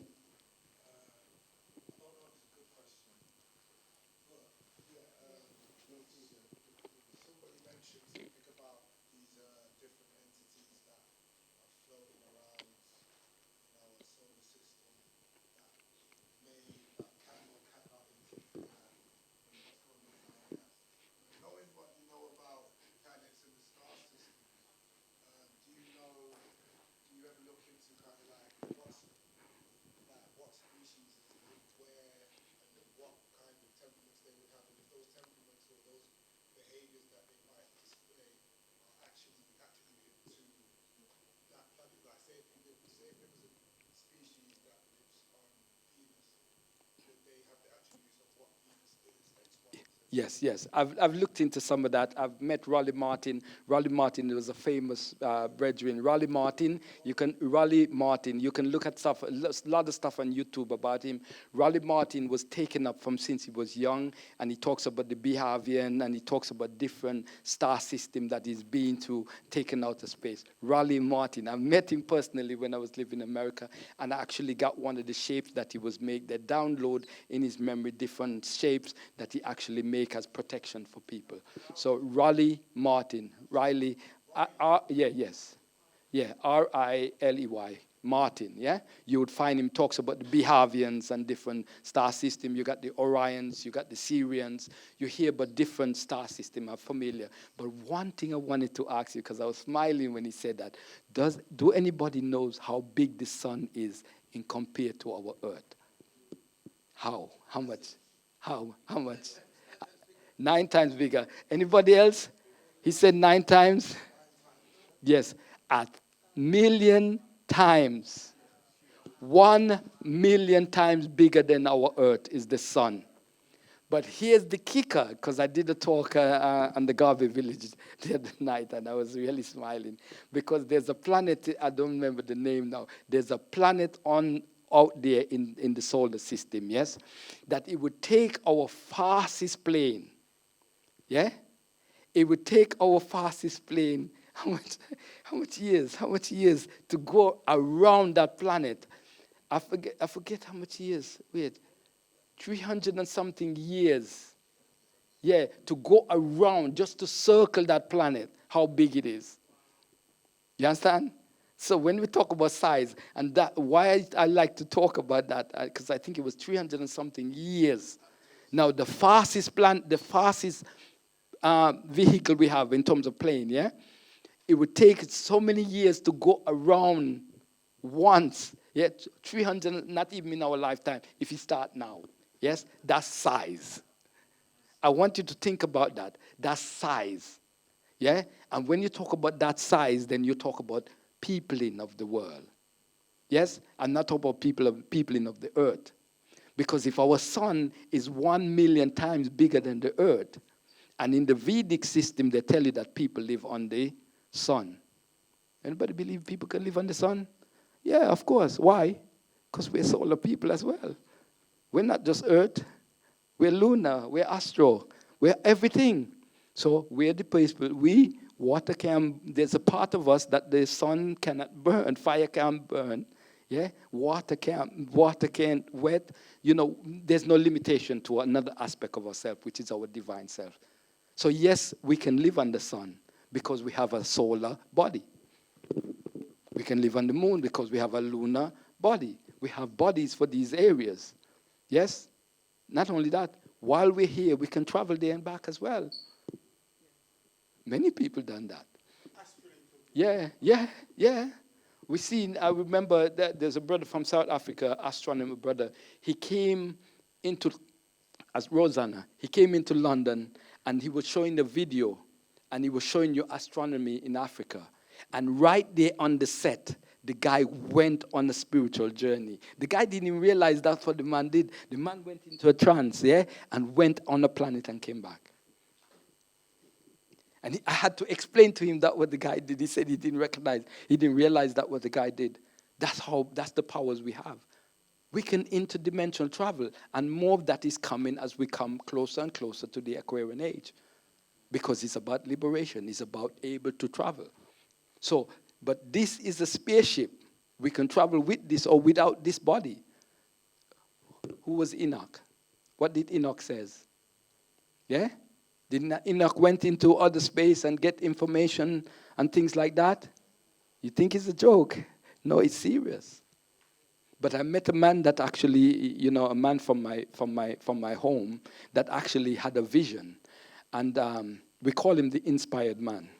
And we work sometime together. He's an elder for me. He's an elder, and I know him from growing up, And so I was interviewing him, I think it was last year sometime, because I wanted to, even though I heard his story growing up, I wanted to know what happens. And so he started to tell me in details about his story. And what I realized, he said he was going through some kind of, he was going through some kind of emotional state, I don't know, it's not suffering, but it's a certain type of, what would you call it?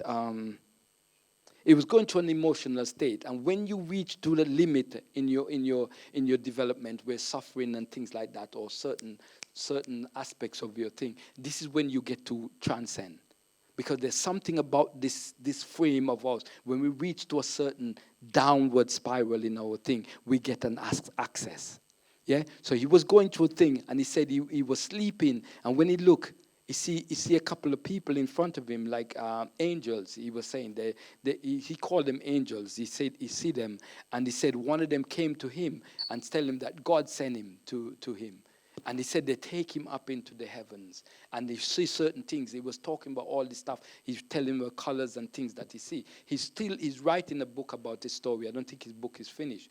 But he should be already finished the book, because this happened when I was young, when I was more in early teenager, you know. But he's now writing his book. And he's telling me about the experience, and I'm asking him questions about, you know, and he was telling about the sacred, the pattern that they have and all of that. And he was saying there's something about Egypt and all of that stuff, but certain brain thing that he picked up, because while he was up there, he saw certain things. Yeah? Now, there's a book called The Ruin of Empire. Count Vorley, I talk about that book, I think, on one of the programs. And Count Vorley was going to the ruins, and because he was a Frenchman, and he was going to understanding what happens in terms of a very good book to read, especially in the timeline that we're in. Yeah? Current Vorley is called Ruins of Empire. Very powerful book, I recommend, really. And in there, while he was going to the ruin, he saw an apparition, what is called an apparition, a spirit person. And they started to question, they started to talk to each other. The spirit or the angelic being started to talk to him about certain things, and he was explained that he's just exploring the real ruin. He's trying to understand humanity in that sense. And so because of these things, the apparition grant him to actually take him up into the other levels and show him the world for what it is. And he says, we, the Ethiopians, were African people. We, our people, now forgotten, discover why others were yet barbarism, the arts and science that still governs and rule the world today. And a lot of people read that book and think that the quote is coming from Count Vorley. But because even when I read it, I thought it was coming from him. But it was coming, it's a quote from the apparition, explaining about that the thief, the empire of thieves, or the city of thieves was the one that inspired cities of the world. Deep stories. And these are the things that we can model as the power of when we really tap in and when we really sincere, we will get access to other dimensions and other realms and dreams and visions and all of that stuff. Because what? We show ourselves worthy to access. Yes? Any more questions? I highly recommend this book. Yes. And also his website. Check him on the website, because this brother he's really heavy in terms of information. Go ahead. I just want to check my assumption of something. On a slide back, you're showing the different signs and the degrees that they're at. Yes. Yes. You want me to go to that? Yes, please. Okay. I think Pisces was the last one. You were saying that that's someone stuck in the old age. They've been around quite a lot of times. If their sun sign is in Pisces. Yes, because Pisces is the last. You're going through this, just like the year, you're going through this.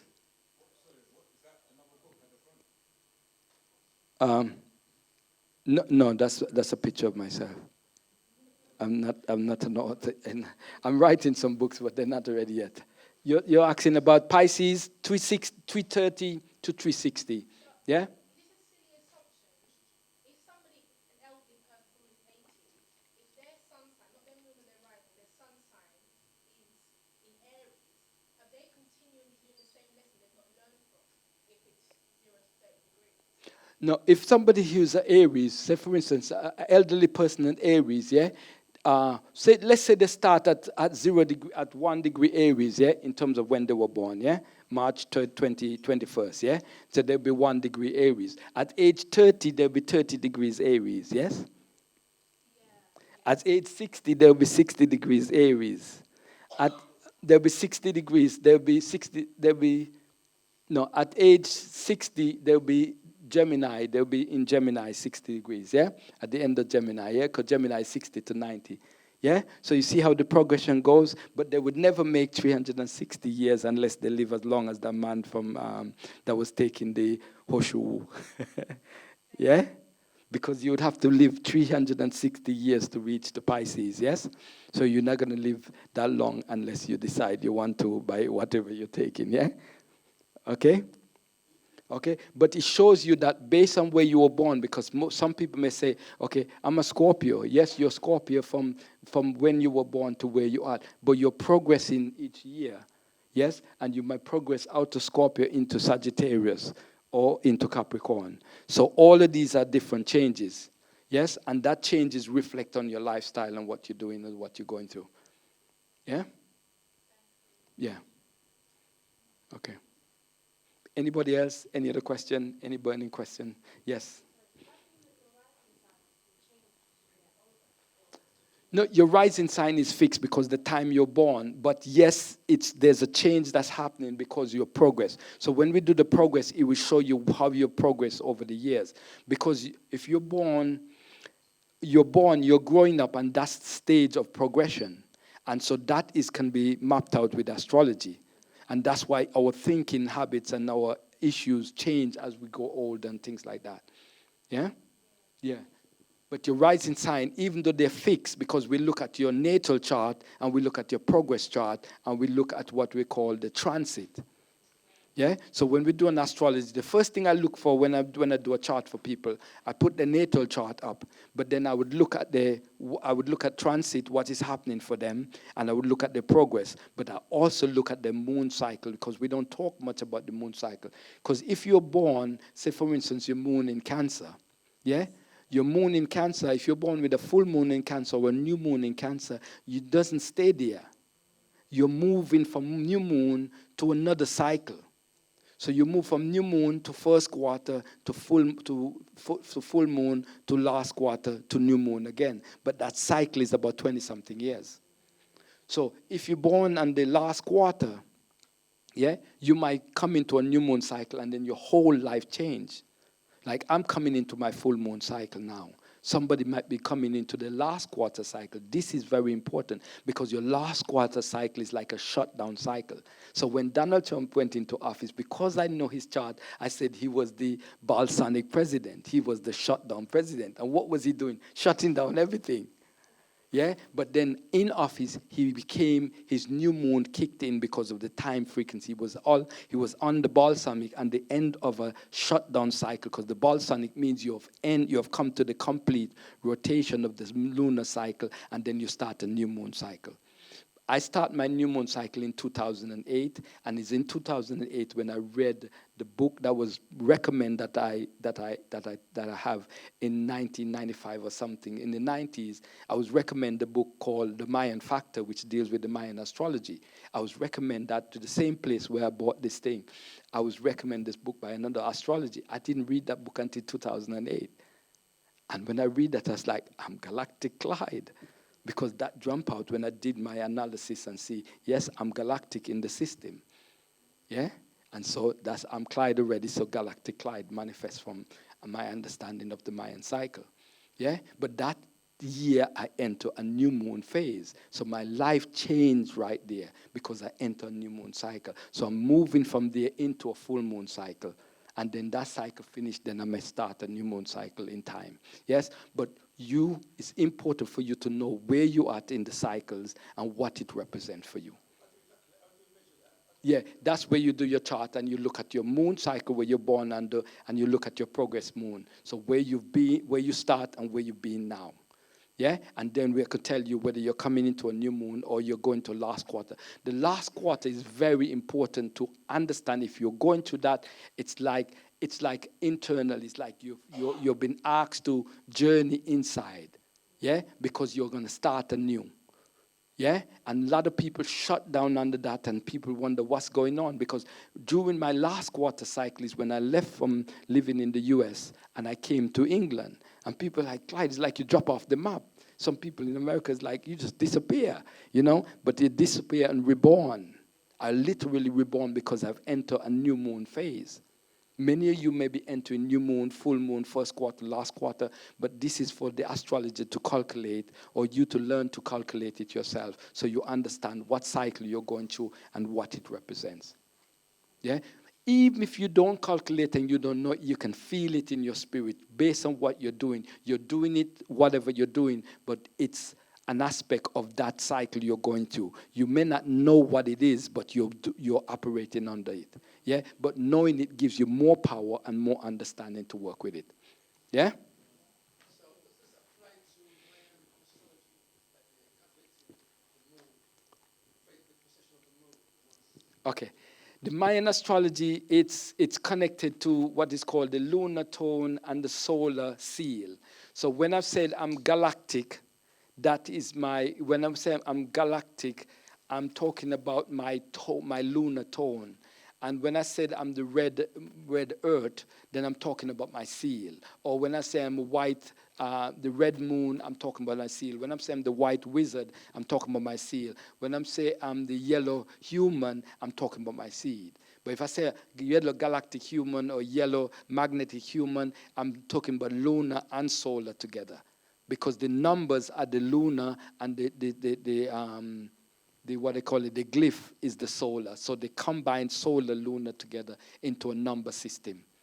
And what it is a permutation table, meaning it's a 13-time table that is calculated. So when we say every 13 days, and this is connected with the sun cycle, every 13 days we enter a wave spell. And 4 times 13 wave spell gives us a castle. And then 20 wave spell gives us the full rotation of the Zolkin system, which is 20 times 13 gives it 260. And that's the cycle. Now, with that cycle comes a bigger cycle, because just like you have the 52-day cycle, you got the 52-year cycle, and you got the 52,000-year cycle. So all of these have higher octave. Yes? So just like in astrology, we calculate higher octave as well. Like when the war started in Ukraine, Russia, I know that Mars was being exalted. And I actually write it to say that it's most likely the war to start because Mars exalted. Because Mars is the goddess of war. Mars is exalted in Capricorn. And the war started with Mars in Capricorn. No, Mars is at home in Aries, is exalted in Capricorn. Yeah. So the planet have a place where they're home and a place where they're exalted. They're very powerful. Like Jupiter is exalted in Cancer in its fall in Capricorn. So they have the place of power and the place of home. Just like, I think the Queen had 10 Downing, but you have also the other places that, yeah. But so they have the power zone, but they have their own home as well. Yeah, so planets have these things. Yeah? Okay.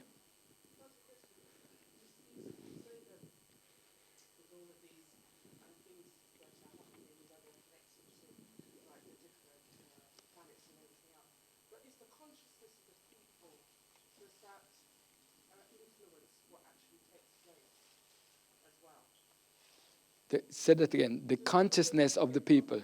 Yes. Okay. Yeah. Yes. Okay. Let's look at this. Yes. We have a direct influence that's happening to us astrologically based on what we think. But we also have different educational program that is happening from schooling, from church, from government, from different things happening. But it's that where you standing there? Do you follow your own head or your own understanding, or do you sidetrack into these areas that are society, government, church, or religion, or spirituality take you? You understand? Because we could be easily sidetracked as humans if we don't know what we have in terms of our power or who we are. Yeah? But even within that sidetrack, there's something within us that always pulled us to understanding this is your part for you, that part. Because I remember when I was small, I saw this movie, Jesse James. And I saw myself in that movie because I saw some aspect of that movie represents who I am. And it always stayed with me. So sometimes things could beam through the movie, to reading and things like that. Yeah, because you see aspects of who or what you're supposed to do from other elements of society. Yeah, so Jesse James is one of my movies. And it's funny because, my name is Clyde, and people always talk about Bonnie and Clyde, train robbing, and all of that stuff.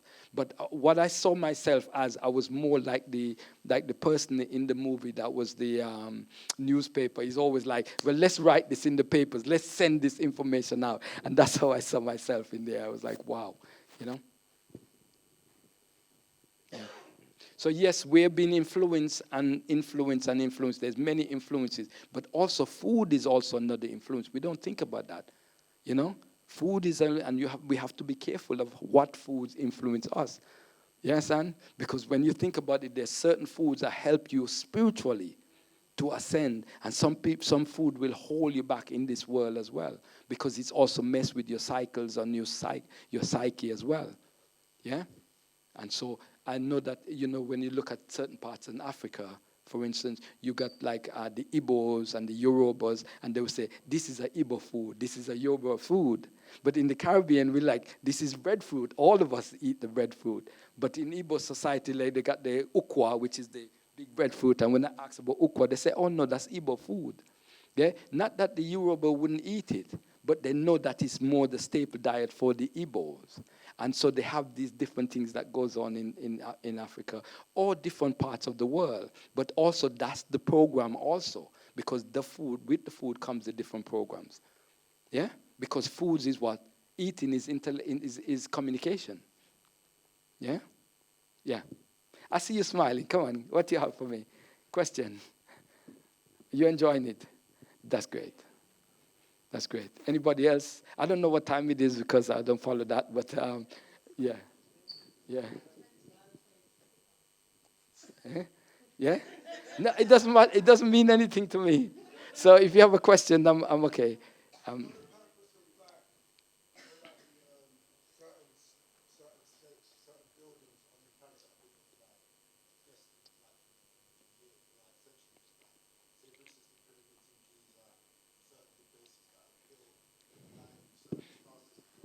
Yeah.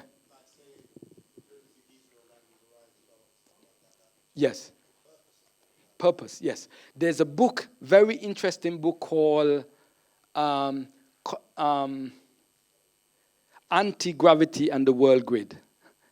Thank you.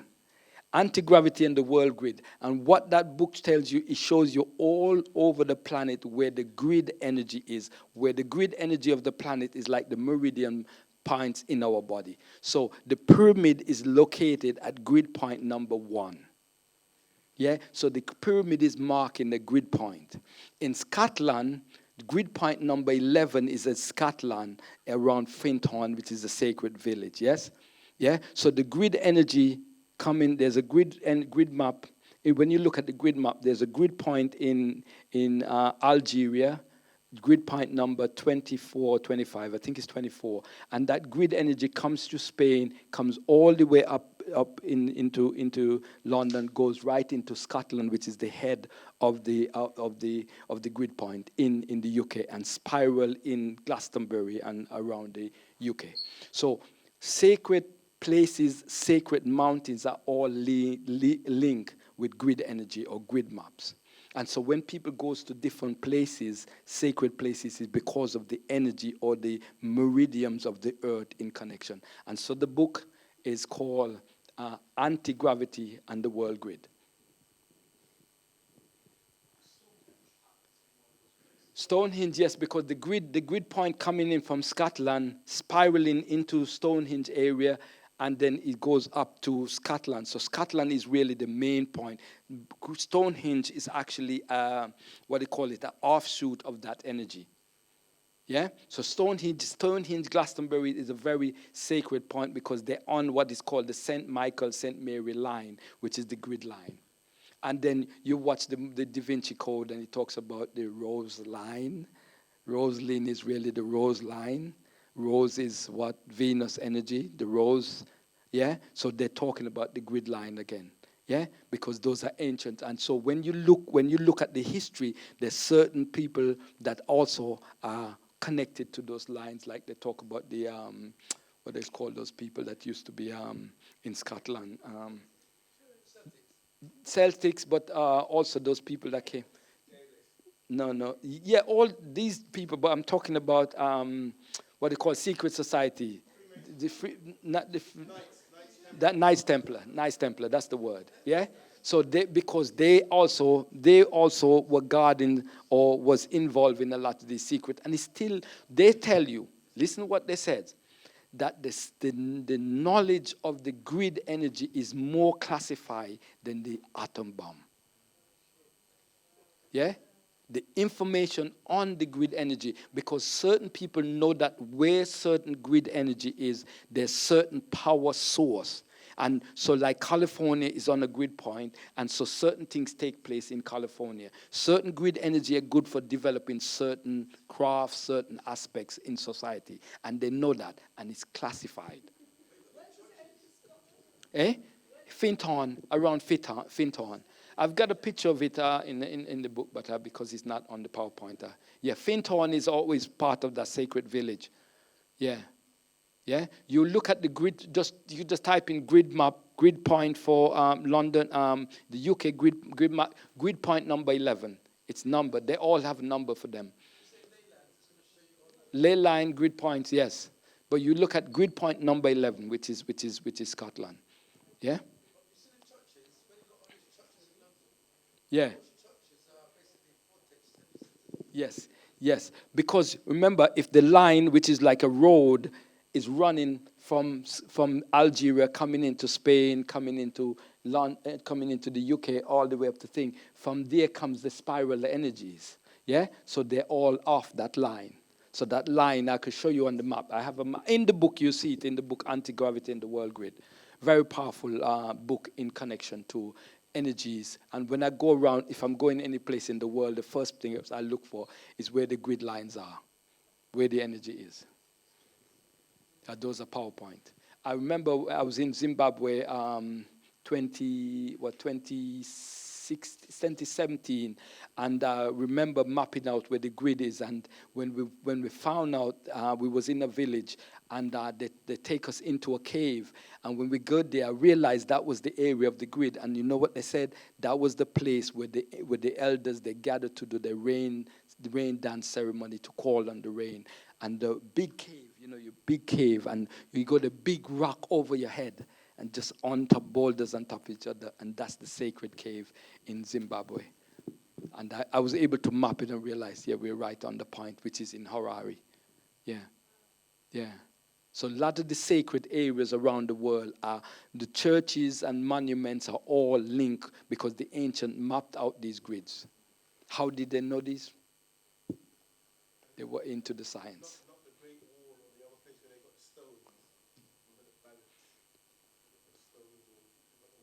Yeah, they market.